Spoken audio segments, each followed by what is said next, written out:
뭐 군대는 죽어도 돼요. 그죠? 그 군대에서 죽는다는 건 죽어도 된다는 게 사람이 죽어도 된다는 게 아니라 뭐 군인들은 전쟁 나면 사실 죽죠. 전쟁 나면 뭐 민간인도 죽지만 군인들은 전쟁을 수행해야 되는 임무가 있으니까.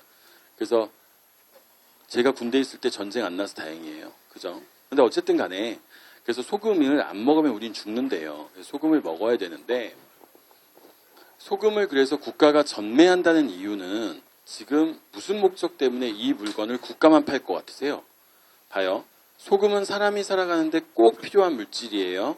그러니까 사람은 소금 없이 살 수는 없어요. 근데 이 물건을 누가 파냐면 국가가 팔아요. 그러면 결국 국가가 소금에 대한 전매를 시행하는 목적이 뭘 것 같으세요?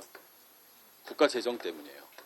국가 재정을 확충시키겠다는 목적이에요. 이해하시겠죠? 근데 사실 이게 두 가지 목적이에요. 첫 번째는 지금 보시는 이 충선왕 때는 소금의 전매제를 시행하면서 국가 재정을 확충하겠다는 목적으로 소금의 전매제를 시행했는데 다르게 볼 때는 이런 경우도 있어요. 소금이 꼭 필요한 물질이기 때문에 백성들이 이거 없으면 죽거든요. 근데 귀족이나 권력자들이 이걸 알고 소금을 독점해버리면 국가적으로 되게 큰 문제가 생겨요. 그래서 백성들의 생활을 안정시킨 목적으로 국가가 소금을 전매하기도 해요. 대한민국도 마찬가지예요. 예를 들면 대한민국에서 국가만 생산하는 물질이 있어요. 물건들이. 뭐가 그럴 것 같으세요? 전기나 수도 같은 건 국가가 생산해요. 그죠? 왜 그러는 줄 아시죠? 이게 우리가 일상생활을 살아가는데 꼭 필요한 거거든요. 지금 전기 없이 살 수가 없어요. 근데 만약에 이걸 민간 기업이 생산한다고 가정해 보세요. 삼성이나 뭐 SK나 현대 같은 회사들이 전기를 생산한다고 생각해 봐요. 민간 기업의 목표는 뭐예요? 이윤 추구거든요. 그러면 전기가 인간에게 꼭 필요하다는 걸 아니까 전기의 가격이 걷잡을 수 없이 올라갈 거란 말이에요. 그래서 국가가 생산을 하면서 국민들의 생활을 안정시키기 위해서 국가가 이런 국민들의 생활에 꼭 필요한 물건들은 국가가 생산을 해주는 거예요. 이해하시겠죠? 그래서 사회 선택하시는 분들 계시죠?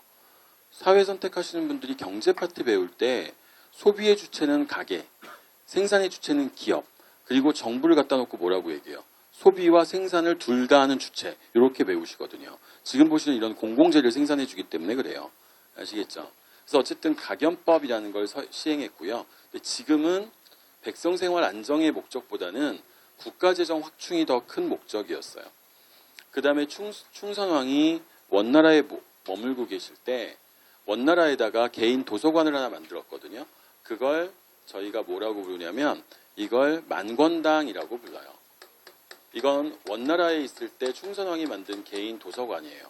그래서 이 도서관을 통해서 원나라와 고려의 학자들이 교류를 하게 되고 이 만권당에 가서 교류하신 학자 중에 유명한 분이 누구냐면 이재현이라는 분이 계세요.